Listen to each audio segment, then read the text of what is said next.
Ragazzi, buon pomeriggio, buonasera, buongiorno, siamo tornati in un grande video. Parleremo di 10 giovani promesse che potrebbero esplodere in questa stagione. Noi sentiamo che succederà qualcosa questa stagione, vero Mulla?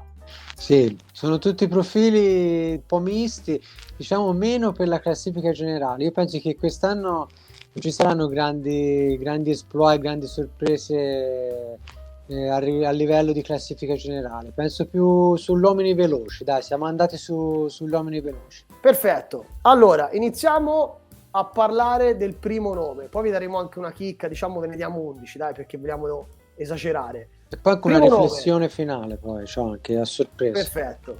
Primo nome, Andreas Kron. Cosa ci dici, Mulà, di Andreas Kron? Dico bene perché secondo me, di questi, secondo me è quello forse è quello più pronto. La squadra, abbiamo già detto, non è il massimo, diciamo, però non avrà bisogno, quindi è un uomo, un puncher classico che aveva già fatto bene l'anno scorso perché aveva vinto la tappa Giro di Svizzera, poi qualche piazzamento alla Vuelta. È uno che è abbastanza veloce, che può vincere negli arrivi su uno strappo. Quindi quest'anno è partito in Spagna, ha fatto dei buoni piazzamenti, un 13° posto al Trofeo Calbia, vabbè, gare minori ovviamente, però a inizio stagione. L'anno scorso ricordiamo 3 top 10 alla Vuelta e la vittoria di tappa al Tour de Suisse battendo Rui Costa, quindi insomma, e anche la Vuelta a Catalogna, lo stage 1 vinse, sì. Ci fu una piccola fuga anche con Kamna, ti ricordi, una delle ultime apparizioni di Kamna. È uno quindi, che può andare in fuga e vincere, e anche però secondo me fa bene in qualche classica.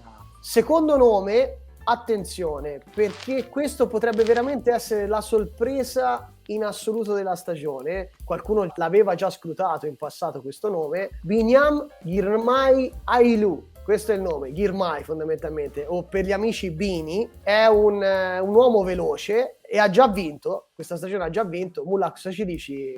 Ha vinto subito al trofeo d'Alcudia, battendo dei corridori di un certo livello, quindi insomma promette bene, dai, è uno che è molto veloce, quindi questo è un fattore molto positivo, chiaramente. Non è un velocista puro, però è uno resistente che può vincere gli sprint ristretti, ma anche un po' allargati, diciamo, dai. È uno che può vincere, è quello che ha battuto Gibbons, Nizzolo, Garzia Cortina, Luvel, Matthews, Ackermann, Allegart, insomma, dai, qualche nome importante c'era. Non è male, dai, è giovane, promette bene, dai, molto bene. Ha 21 anni, è un eritreo, diciamo dopo Kudus è il rappresentante primario. Io penso che farà meglio di Kudus. Farà meglio di Kudus. L'anno scorso fece tantissimi piazzamenti nella parte finale della stagione. Ha vinto anche una classica in Francia e si è piazzato tantissime volte anche quinto a Gran Piemonte. Sì. Quindi attenzione a Bini. Secondo ai mondiali Under 23, dietro al nostro Baroncini. Quindi l'Eritrea dopo Kudus avrà un grande protagonista. Detto questo, terzo nome, andiamo su Marin van den Berg. Che ci dici, Mulà, di Marin van den Berg? Lui era nell'equipe Continental della Groupama, poi invece è passato professionista quest'anno con la F. Diciamo che la squadra non è proprio adattissima per un velocista, però lui è un velocista puro che avrà bisogno chiaramente di aiuto. Secondo me in qualche gara minore, magari non nei grandi giri, però in qualche gara minore può fare bene, può vincere. Allora, c'è da dire su Van de Beek che al Tour dell'Avenir del 2021 non ce n'era quasi per nessuno in volata. Lo so, però sai, è diverso perché ora troverà le squadre organizzate. Troverai velocisti di un certo tipo. Di un certo livello, però, con le squadre di un certo livello. Non so quanto verrà aiutato dalla squadra, però le basi ci sono. Un olandese di 22 anni, quindi comunque diversi anni per migliorare ce l'ha davanti, quindi potrebbe diventare veramente uno dei top fra un paio di anni. Però non già quest'anno, soprattutto questi corridori sono consigliabili anche per quelle leghe che fanno le gare Pro Series, dove questi corridori probabilmente vinceranno o comunque si piazzeranno tanto. Nelle World Tour forse poco, però un po' meno, ma non è detto, però comunque mai dire mai. Sì. Andiamo su un altro nome, e questo forse è il nome che a me personalmente piace di più tra tutti questi che diciamo oggi, Olav Koy. Non c'è bisogno di grandi presentazioni, è un ottimo velocista e considerando che andato via Groenewegen, sono rimasti chi? Lui e Van Aert. Dekker e Van Aert. Dekker è ancora, diciamo che come velocista puro va rivisto, perché secondo me Koji è più velocista puro. Noi abbiamo fatto la live con Affini e ha dichiarato che tra i due, secondo lui, Koji è quello che ha più potenzialità. E quindi cioè, nel senso, con l'assenza di Groenewegen si presume che forse andrà al Giro? È possibile. Quindi attenzione, questi forse sono anche punti World Tour, non solo Pro Series. No, ma lui avrà occasioni, lui avrà più occasioni, perché ti ho detto non ci sono tanti velocisti in squadra. Lui è quello che ha più probabilità di fare punti, parecchi punti. Adesso andiamo su un altro corridore, non è un velocista, Ben Tulet. Che ci dici, Mulla, di Ben Tulet? L'idea, da quel che si è capito, sarebbe quella di fare classifica, però fra qualche anno.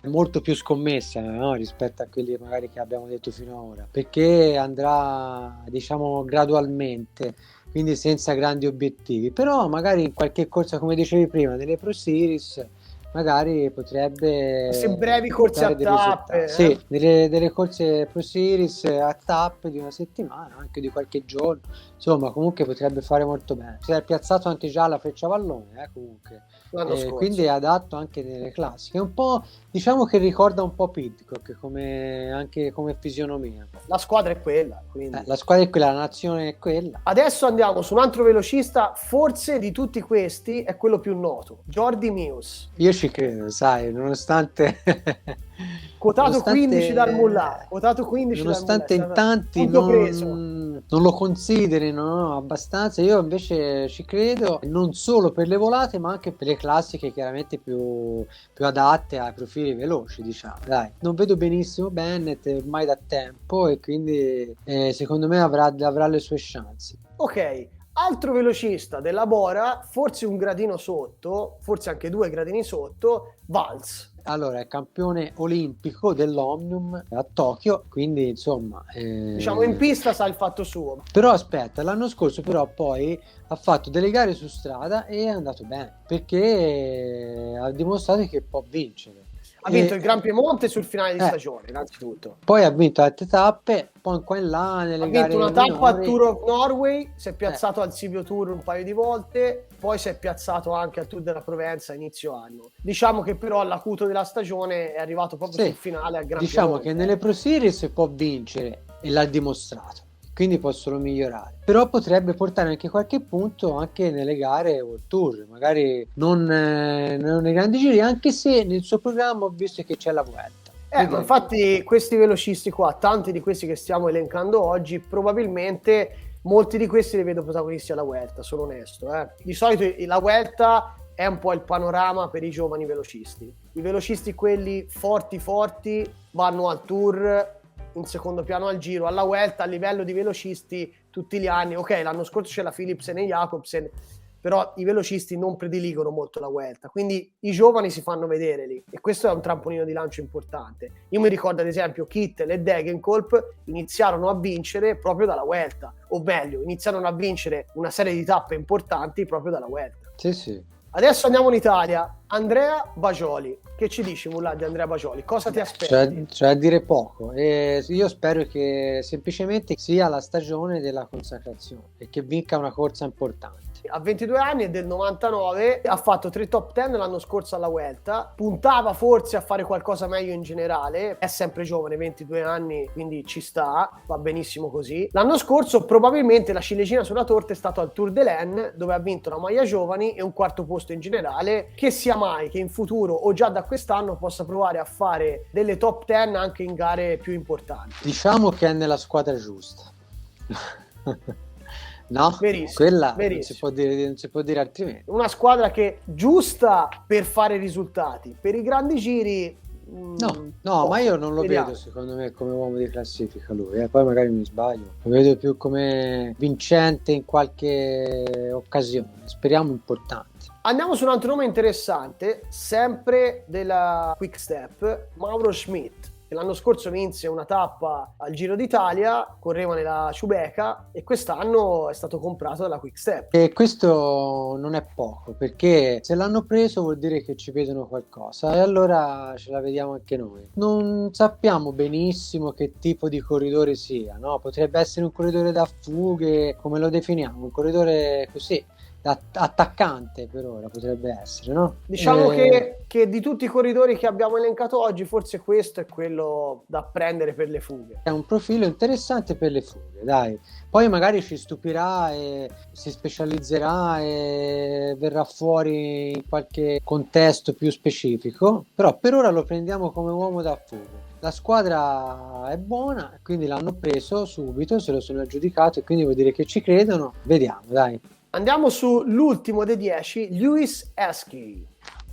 Questa è una scommessona, nel senso che difficilmente sarà pronto subito, soprattutto a inizio stagione. È un corridore polivalente, dai, che può fare bene su tanti terreni e finora ha ottenuto parecchi piazzamenti. Anche lui era della Continental e della Groupama, ora è passato nella World Tour, sempre lì. Potrebbe portare qualche punto nelle gare Pro Series, diciamo così, stiamo bassi. Diamo un pochino più di specifiche. Ha 20 anni, viene dalla Gran Bretagna, corre nella Groupama FDG e viene dal ciclocross. L'anno scorso ha fatto l'annata da Under 23, ha fatto tantissimi piazzamenti, qualche vittoria e comunque è uno che si piazza tanto e quindi in prospettiva magari per le gare Pro Series potrebbe veramente portare tanti punti a livello di piazzamenti di tappa. Non lo volevo dire, però mi è costretto.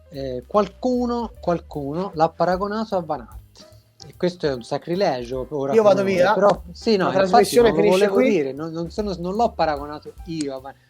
Ho letto da qualche parte, così in generale, che lo paragonano comunque a Van Aert come tipologia di corridore, per far capire che è un corridore completo, capito? E quindi ora è un sacrilegio paragonarlo a Van Aert in questo momento. Van Esky, lo chiameremo Van Esky. Sì. Allora. Vi diamo un nome jolly adesso, l'ultimo nome, l'11°, e qui lascio al Mullah la parola. Luke Plapp. Allora, parto dal presupposto che secondo me è fortissimo, nasce come cronoman, però quest'anno ha conquistato anche il titolo in linea australiana. È 11° perché non so quanto spazio possa avere nella Ineos. Diciamo che in qualche crono potrebbe fare già dei punti, dai. Però di più di questo non me la sento, perché non so quale ruolo avrà all'interno della squadra. Ragazzi, siamo giunti in conclusione, però prima delle ultime chicche del Mullah vi ricordo di seguirci sul nostro canale Instagram e anche sul nostro canale YouTube. Mettete mi piace, attivate le campanelle, tutto quello che c'è da fare.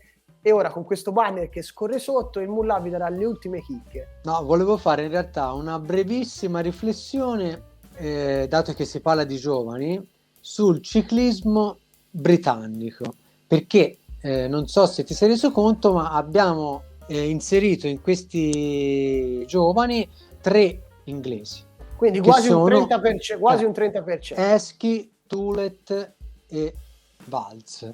Ce ne sono anche altri però che secondo me faranno bene quest'anno, tutti giovani, a parte Pidcock e Eiter che sono già ormai affermati ma sono sempre giovani, quindi fanno parte ancora di giovani. Poi anche Vernon della Quick-Step, Turner sempre della Ineos, Fred Wright della Bahrain. Sono tutti profili che sentirete nominare durante l'anno e se non durante l'anno, il prossimo anno. Comunque volevo solo la domanda che ti faccio, perché? Perché sarà anche dovuto al fatto che hanno una buona generazione, diciamo, stanno avendo fortuna oppure stanno lavorando bene.